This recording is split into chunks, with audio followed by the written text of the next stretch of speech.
우리가 말라기서 강해를 시작한 지 오늘 네 번째 시간입니다. Today is fourth day that we started since we started the reading the last book of the Old Testament, Malachi. So maybe we have another 4 Sundays to cover to finish this book. 아마 4주 정도 더 지나면 다 마치게 될 것 같습니다.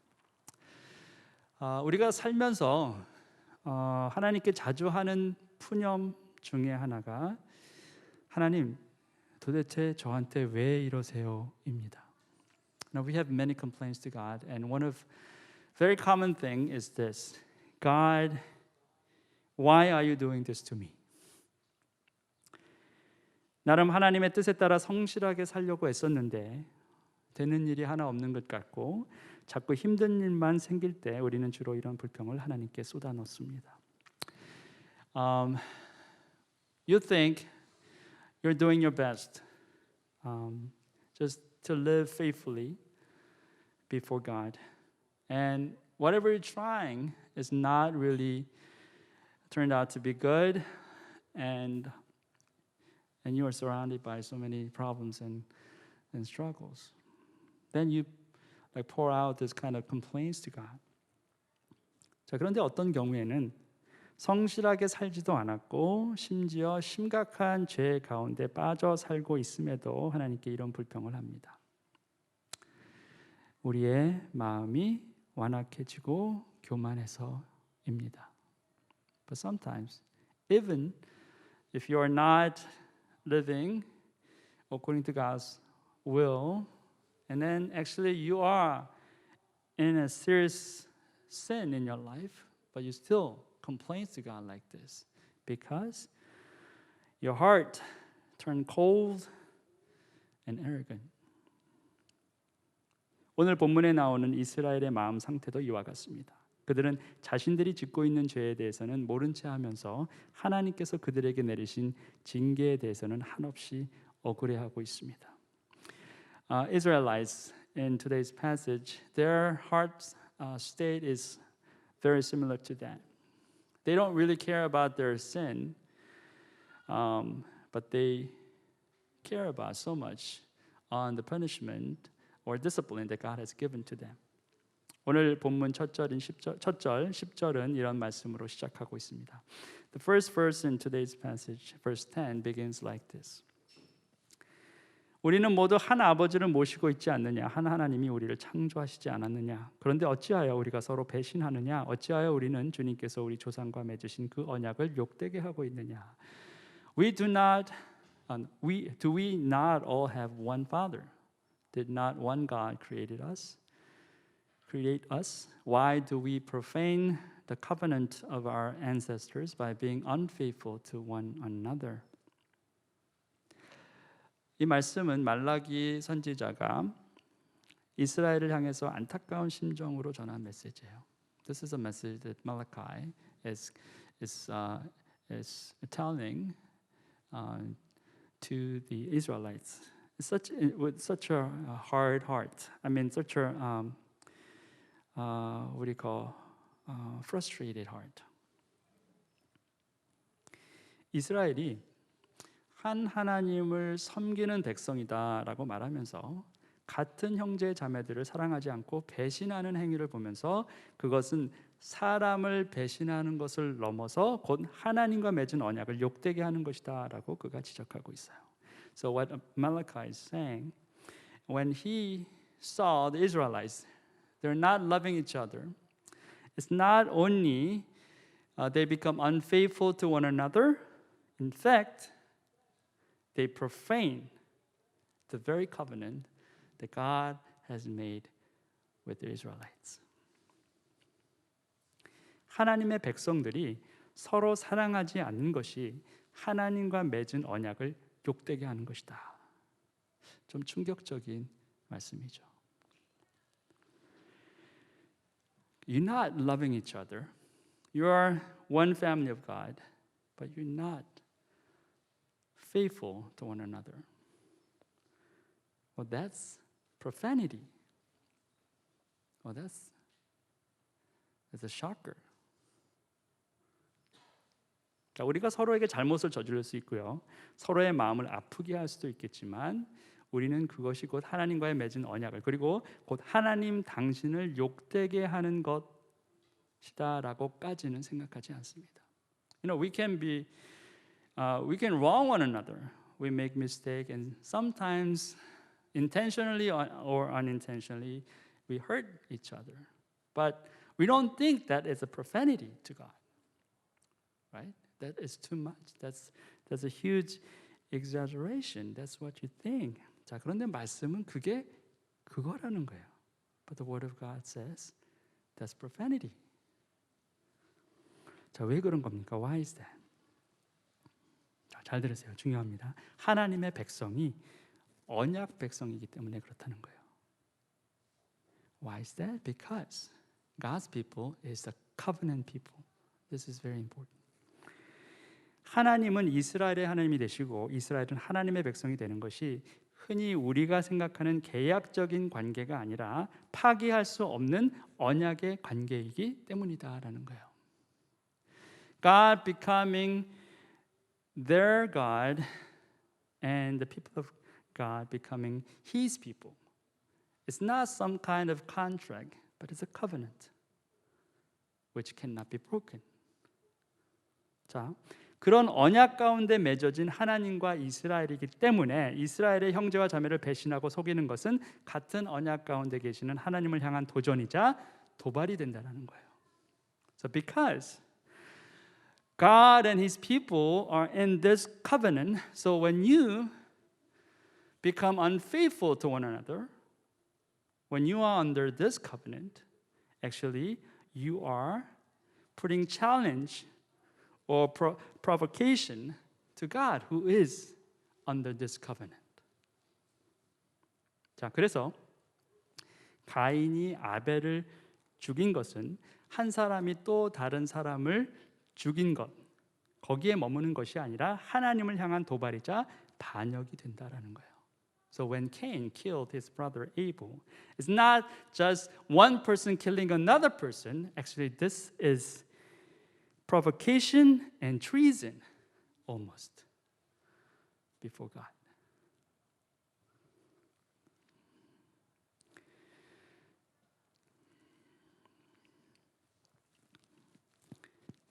자, 이게 얼마나 심각한지 이제 아시겠죠? Now you see how serious this is. 반면에 하나님 백성들 사이에서 서로가 서로를 사랑하는 것은 하나님과의 맺은 언약을 존중하고 하나님을 영화롭게 하는 행위가 되겠죠. But on the other hand, when you love one another, actually you are honoring this covenant and also you are glorifying God. 그래서 지금 저와 여러분 사이에서의 사랑, 또 여러분과 여러분 사이에서의 사랑은 이토록 중요하고 아주 가치 있는 일이 되는 것입니다.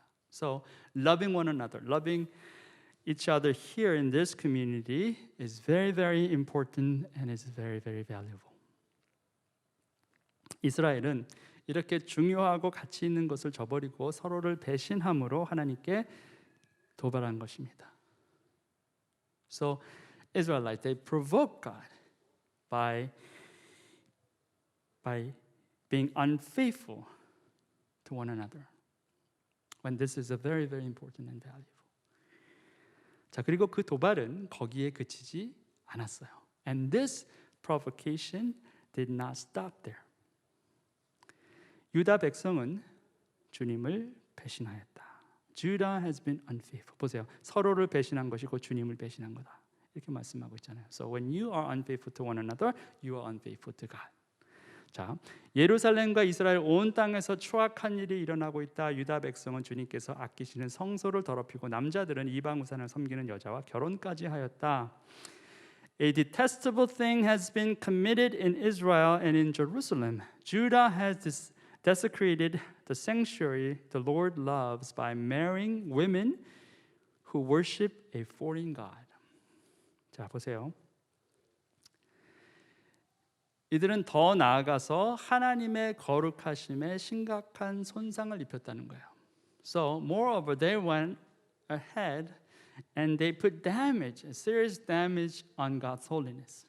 By what? 자, 무엇으로?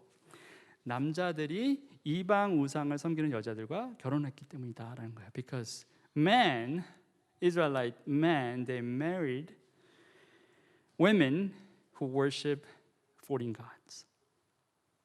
자, 여기서 중요한 건 뭐냐면 이들이 이방 여인들과 결혼했다라는 것이 아니에요.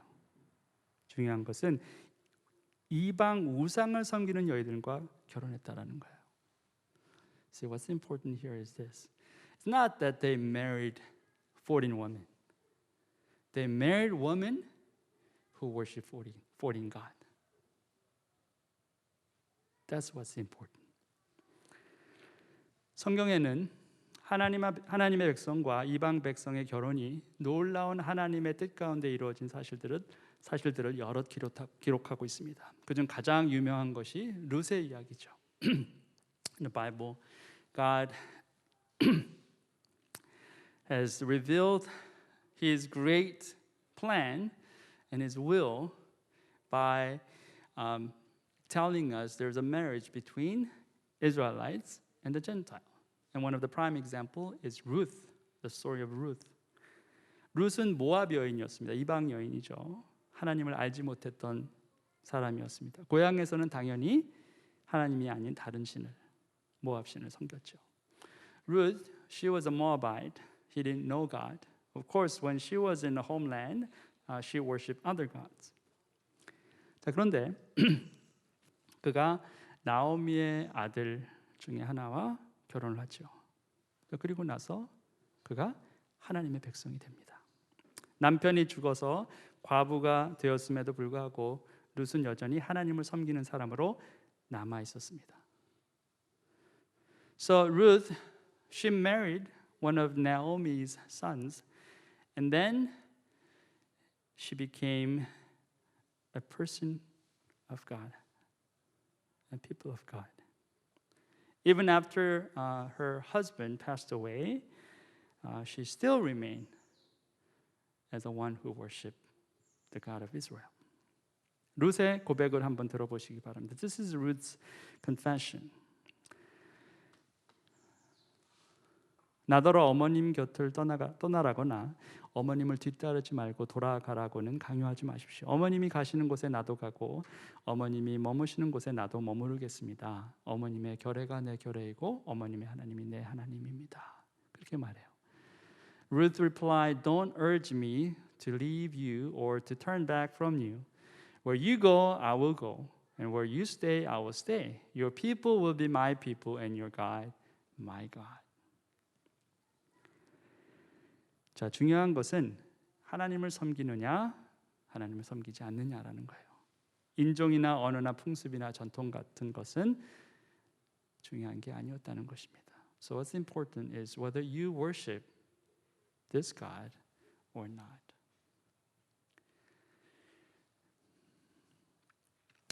Race or language, custom or tradition, those things are not important. What's important is that you worship the God of Israel or not. 자, 그래서 결국 룻이 시어머니인 나오미를 따라서 베들레헴에 오죠. 거기서 보아스를 만나서 새 가정을 이루게 되었습니다. 그리고 보아스와의 사이에서 아들 오벳을 낳았고 오벳은 이새를 그리고 이새는 곧 다윗을 낳게 되죠. 결국 이방 여인이었던 룻은 다윗 왕의 증조 할머니가 된 것입니다. So this Ruth, Moabite, she went along with her mother-in-law Naomi, and she came to Bethlehem, and she met this man named Boaz, remarried, and then there's a son, Obed, and after that Jesse, and after that David. So as a Gentile woman, she became a great-grandma of King David. 다 달라도 하나님을 섬기는 같은 신앙 안에 있으면 모두가 언약 백성이고 모두가 형제 자매가 되는 것입니다. So even though you have all differences, as long as you are in this one same faith in God, then you become the people of covenant and you become brothers and sisters. 말라기 선지자 당시 이스라엘은 백성들끼리 서로 배신하고 이방신을 섬기는 여인들을 아내로 맞고 또 그래서 그들이 우상숭배에 빠지면서 하나님의 마음을 심히 아프게 했습니다. So these people, the Israelites, when Malachi was doing his ministry, they were unfaithful to one another, and they received these women who worship foreign gods, and because of that, they also fell into idolatry as well, and that made God so sad.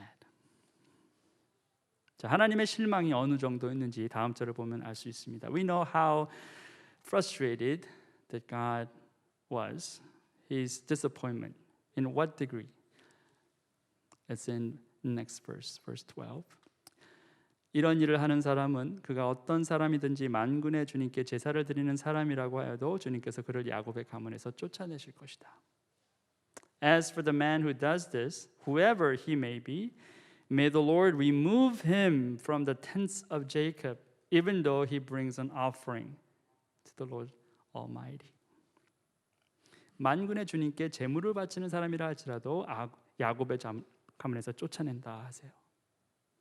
God would remove him from the tents of Jacob, even though he brings an offering to the Lord Almighty. 자, 아무리 하나님께 많은 제물을 바치고 열심히 예배를 드리고 헌신을 해도 같은 언약 백성이 될 수 없다는 거예요. Even though how hard you try to worship God, bringing so much offering before Him, you still cannot be a covenant people. 우상 숭배는 다른 죄와는 달리 공동체에서 철저하게 배제되게 됩니다. 이유는 무엇보다 하나님은 오직 한 분뿐이시기 때문이에요. Idolatry is it brings complete separation from the community of faith. The reason is because there's only one true God. 자, 그것을 거부한 사람과 하나님은 함께 하실 수 없는 것입니다. 마치 본 남편을 버리고 떠난 아내가 다른 남자를 집으로 데려왔을 때 그 남자와 본 남편이 한 집에서 같이 살 수 없는 것과 같은 이치라는 거예요. So if you rejected one true God, then you cannot be with God together. It's like you have a husband, but you went off as a wife, and you bring another man. Then your husband and this man cannot live together. 이스라엘의 죄가 결코 작다 말할 수 없는 것이죠. So the sin of Israelites is not a small thing. It's not a small sin at all.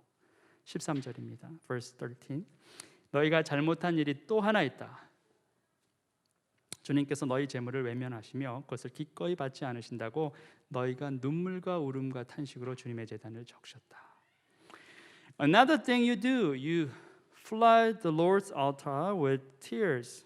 You weep and wail because He no longer looks with favor on your offerings or accepts them with pleasure from your hands. 하나님께서 재물을 외면하셨을 때 이스라엘이 눈물과 울음과 탄식을 보였는데 그게 죄라는 거예요. 저 왜 그게 죄가 되는 겁니까? 눈물 흘린 것이 죄라는 건 좀 지나친 것 아닙니까? 그런 생각이 들죠. 이게 왜 죄가 되죠? Why this is sin? I mean, they weep and they wail because their offerings were not accepted by God.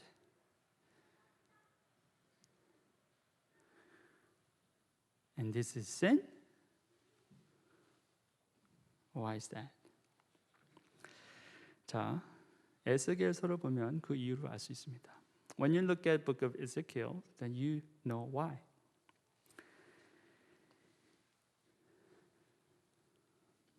그리고 나서 그는 나를 주님의 성전으로 들어가는 북문 어귀로 데리고 가셨다. 그런데 이것이 웬일인가? 그곳에는 여인들이 앉아서 단무스신을 애도하고 있지 않는가?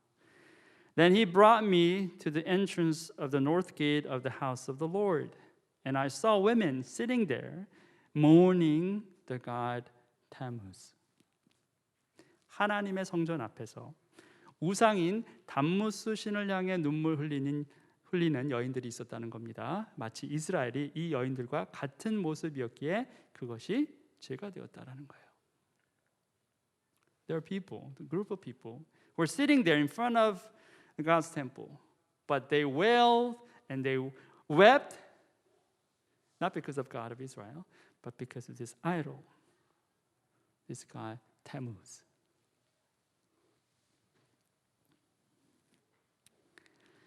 하나님의 뜻은 헤아리지 않고 그저 자신들의 수고와 헌신이 거부되었다는 것 하나로 눈물과 탄식을 보인 것은 이방신 앞에서 통곡하는 여인들과 다를 바 없다라는 말씀입니다. 간단히 말해서 하나님을 우상 취급했다는 거예요. So without figuring out the will of God, you just pour out your heart wailing and weeping just because your effort and your commitment, your sacrifice were not accepted by God. This is the same as these women who wail before this foreign God. So in short, you treated God as an idol.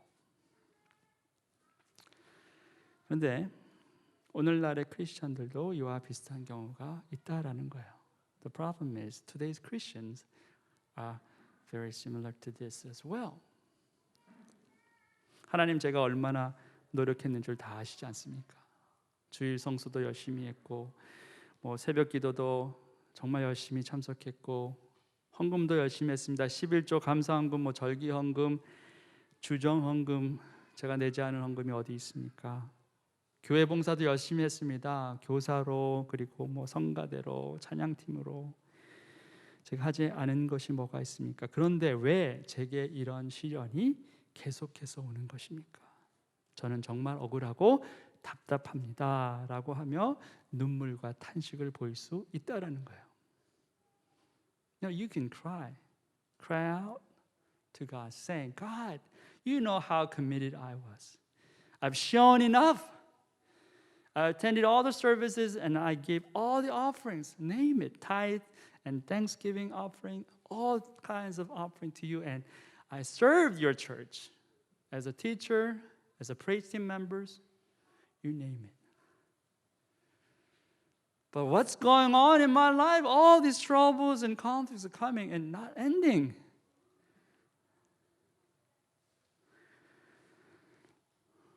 I'm so frustrated. And you pour out your heart and you cry. 자, 그런데 오늘 말씀을 보면 이게 뭐라는 겁니까? 죄라는 거예요. 하나님을 우상 취급했다라는 겁니다. But the word of God says this is sin because you treated God as an idol.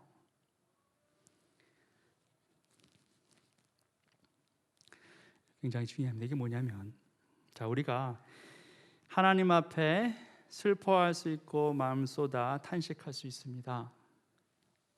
그런데 그 탄식과 슬픔이 보상 심리에 의한 것, 내가 이렇게까지 했는데 아무것도 나에게 돌아오지 않는다라는 것 때문에 울고 탄식하는 것은 그것이 곧 하나님을 우상 취급하는 것과 같다라는 거예요. You can cry out to God. But if your cry and if you're wailing, it's because you have expectations from God. You have committed, you have poured out so much, so you expect God will bless you somehow, and you don't see it. And because of that, you cry and you wail. Well, that's like you're treating God as an idol.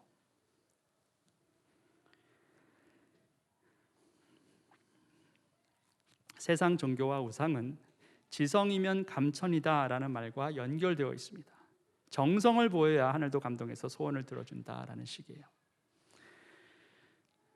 The world religions and all this idolatry is related to this statement. Sincerity is a way of heaven. So you pour out so much and then heaven will be open and pour out the blessings on you. 자, 그런데 그런 세상 생각들이 세상 사람들뿐만 아니라 오늘날 참 하나님을 섬긴다고 말하는 크리스천들에게도 그대로 남아 있다라는 거예요. 심지어 부모님들이 자녀들에게도 그래요. 네가 정성을 보여야지 하나님이 기뻐하시고 뭐래도 이렇게 주시지. 너 맨날 그러고 있어갖고 하나님이 복을 주시겠냐? 이런 거죠. 근데 놀라운 것은 그게 하나님을 우상 취급한다는 겁니다. The problem is not only people in the world, but Christians do the same thing. Even you tell your kids, saying, you have to show your effort to God so that He will bless you. You don't even go to church. You don't even give your offering. How can God will bless you? It's like you're treating God as an idol. 보세요. 그러면서 너희는 오히려 무슨 까닭으로 이러십니까? 하고 묻는다. Then you ask, why? Why are you doing this to me? What's going on? What are you trying to say to me? 하나님 도대체 왜 그러세요? 하나님 제게 왜 이러시는 겁니까? 왜 저의 헌신과 노력을 못 본 채 하시는 겁니까? 도대체 뭐가 문제입니까? Why are you doing this to me, Lord? Why do you ignore my sacrifices and commitments? And what's the problem? 자, 이렇게 하나님께 따진다는 거예요. So you argue with God like this. 자, 그때 하나님께서 답을 주십니다. And then God answers you. 그 까닭은 내가 젊은 날에 만나서 결혼한 너의 아내를 배신하였기 때문이며 주님께서 이 일의 증인이시기 때문이다. 그 여자는 너의 동반자이며 내가 성실하게 살겠다고 언약을 맺고 맞아들인 아내인데도 내가 아내를 배신하였다. It is because the Lord is the witness between you and the wife of your youth. You have been unfaithful to her, though she is your partner, the wife of your marriage covenant. 자, 이스라엘의 치부가 점점점 드러나고 있습니다. 언약으로 맺어진 혼인 관계조차 그들은 성실하게 지켜내지 못하고 있었다라는 거예요. Now you see, more serious problem of Israelites is revealing. They could not even keep the covenant relationship, marriage. They were not faithful to one another. 자, 이들은 하나님께 불평불만만 있었어요. 하나님, 제가 이렇게 많이 헌신하고 이렇게 많이 하나님 앞에 다 드리고 그랬는데 왜 이런 일이 있습니까? 그런데 자신들이 범하는 죄는 생각지도 않았다는 거예요. They were all complaining to God, saying, God, I have shown so much and have given you so much, but what's going on? Why are you just giving me so much trouble? But then they fail to see what they're really doing deep inside. They try to cover what you're doing when nobody's looking. 사람들이 보지 않는 곳에서 행했던 그 모든 것들은 다 숨긴 채로 자신들이 하나님 앞에 보인 수고와 노력만 강조했다라는 거예요. 자, 그런데 하나님께서 뭐라 말씀하십니까? 내가 바로 그 증인이다 라고까지 말씀하시는 거예요. 너희들이 너의 동반자를 배신한 것을 내가 똑똑히 보았노라 이렇게 말씀하십니다. What God is saying is, I am the witness. I have seen it. That you became unfaithful to your partner. 어제 교회에서 결혼식이 있었습니다. 새 가정이 태어났습니다. 저쪽 뜰에서 했는데 와, 오늘 같았으면 더 좋았을 텐데. 그래도 어저께 놀랍게 딱 그 예식 때 비가 멈췄죠. 신랑 신부가 하나님과 증인들 앞에서 서약을 했습니다. 오로지 당신만을 사랑하며 언약 가운데 머물겠습니다. 이렇게 다짐을 했죠. Yesterday there was a wedding and then there's a new couple, bride and bridegroom. They had their vows, they exchanged their vows, telling one another, I will keep this covenant. I'm going to keep loving you and only you. 우리는 이 언약을 성실히 지키는 것이 쉽지 않다라는 것을 다 압니다. We know that it is not easy to keep this promise. 왜냐하면 어느 가정이건 도전과 위기가 찾아오기 때문에 그렇습니다. Because every family there is a challenge and there's a risk or crisis. That's right, crisis. 자, 그런데 어렵다는 것이 또 때로는 아주 어렵다는 것이지 불가능하다라는 것은 아니에요. I'll say it's hard. It's not easy. It is very hard sometimes. But it doesn't mean that it's impossible. 제가 주례사 말미에 결혼이 끝까지 성공할 수 있는 비결 하나를 말씀드렸어요. At the end of my message, I told people there's one secret to see your marriage become successful. 서로를 닮고자 애쓰는 것이 아니라 그리스도를 닮고자 애쓰는 것이 비결이다라고 말씀드렸습니다. You don't try to become one another, like assimilate to one another, but try and pursue Christ-likeness. 서로를 닮고자 하면 오히려 같이 망할 수도 있다라고 했습니다. 오직 예수를 닮고자 하는 마음으로 하나가 될 때 그 결혼은 결코 무너지지 않을 것이다. 이런 말씀을 드렸어요. And if you try to become one another, try to embrace one another, I mean that's good. But there's a limit. You cannot overcome beyond.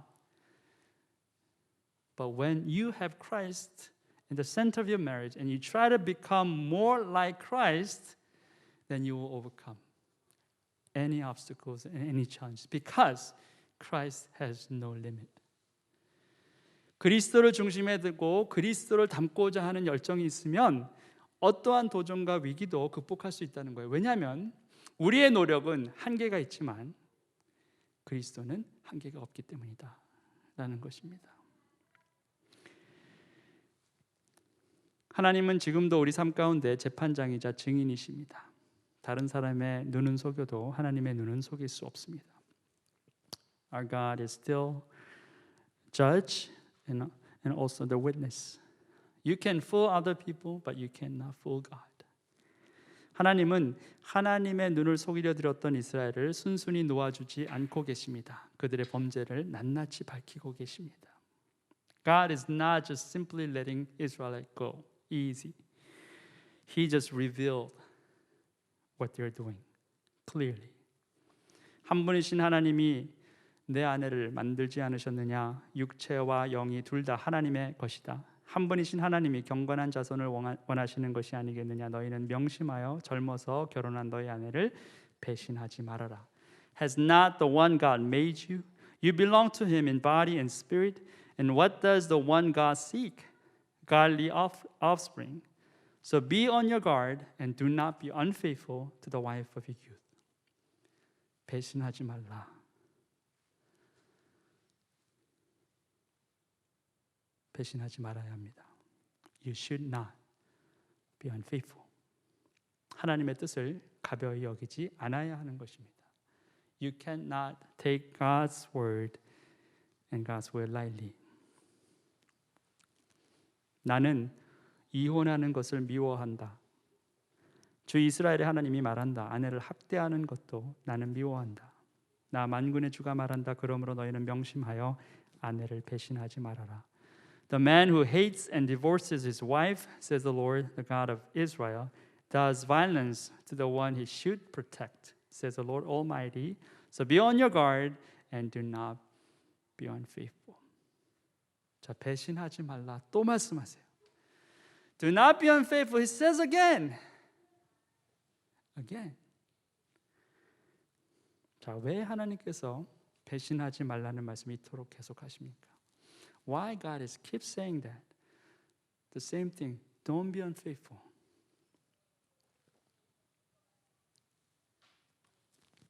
특별히 부부에게 이 말씀을 하십니까? Why? Especially for the couple. 왜냐하면 가정은 교회가 세워지기 전에 처음 시작한 공동체예요. Because family is created before even church. The first community that God has created. And He created this family in His covenant. 그리고 하나님께서 이 가정을 세우셨을 때 언약으로 세우셨어요. 자, 왜 계속해서 배신하지 말라? 우리 모두가 언약 가운데 머물기를 하나님이 원하시기 때문이라는 거예요. God keeps saying, do not be unfaithful, because He wants all of us to remain in this covenant of God. 하나님은 우리가 언약 백성으로서 서로 사랑하길 원하십니다. 서로를 미워하고 배신하는 것은 하나님과 맺은 언약을 욕되게 하는 것이고 곧 하나님을 욕되게 하는 것이라 말씀하셨어요. God wants us to remain as a covenant people. So we love one another. If you hate one another, if you are unfaithful to one another, then you are bring profanity to the covenant of God and God to God Himself. 하나님은 또한 우리가 언약 백성으로서 하나님만 섬기길 원하십니다. 하나님이 아닌 다른 것에 빠져 살길 원하지 않으세요. 지성이면 감천이다 식으로 하나님을 우상 취급하는 것 또한 거부하십니다. God also wants us to remain as a covenant people when we worship God and God alone. He doesn't want us to fall into other gods, worshiping other false gods. He does not accept this idea of sincerity is a way of heaven. You just pour out and you expect God brings something because of your hard work. No, that's not what He wants, because you're treating, if you do that, you're treating God as an idol. 그리고 하나님은 우리가 언약 백성으로서 부부의 정절을 지키며 하나님께서 하나 되게 하신 것을 사람의 생각으로 나누는 것을 원하지 않으십니다. 왜냐하면 그것 또한 하나님을 욕되게 하는 것이기 때문에 그런 것이에요. And as the covenant people, God does not want us to be separated. If you are a married couple, keep the covenant. Because if you're not doing it, then you are also bringing profanity to God. 결국 핵심은 어디에 있느냐? 언약에 있어요.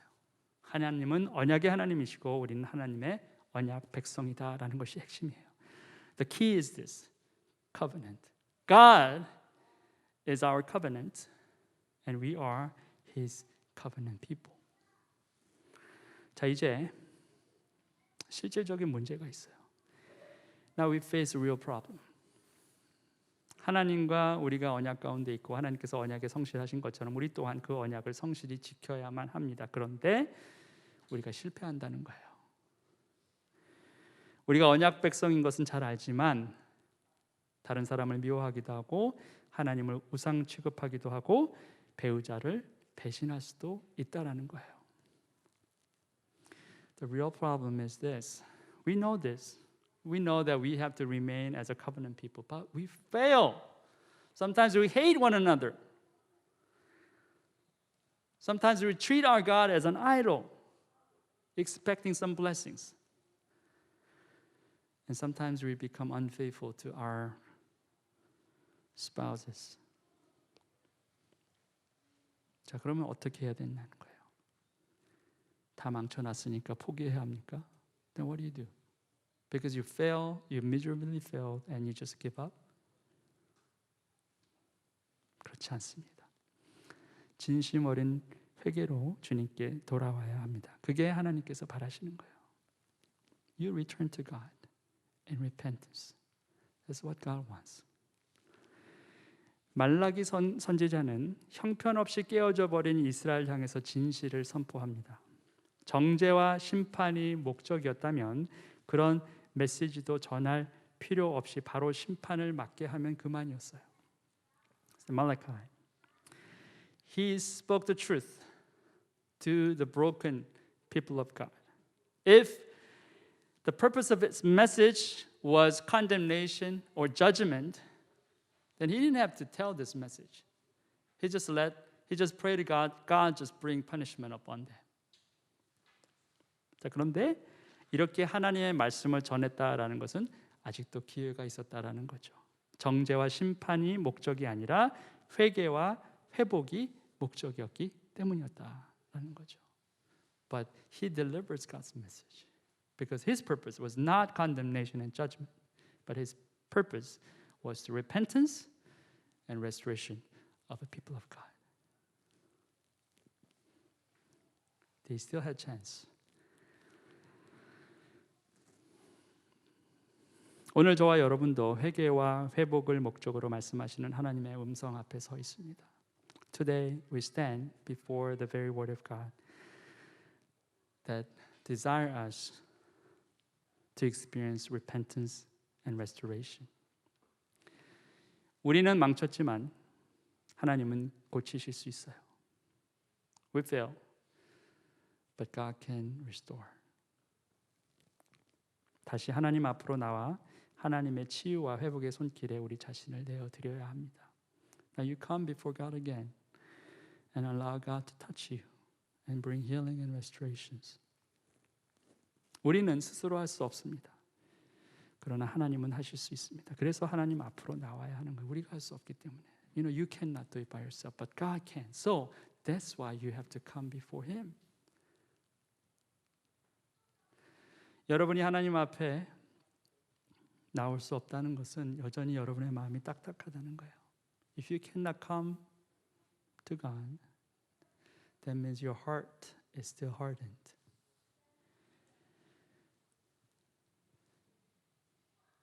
한 가지만 하세요. Just do one thing. Surrender. 그냥 하나님께 항복하세요. 하나님이 여러분의 마음을 붙잡고 하나님의 방식으로 하나님의 시간에 하나님의 뜻 가운데 반드시 회복을 성취하실 거예요. Surrender to Him. In His time, in His way, He will definitely accomplish the restoration in your life. Let's pray. 기도하시겠습니다.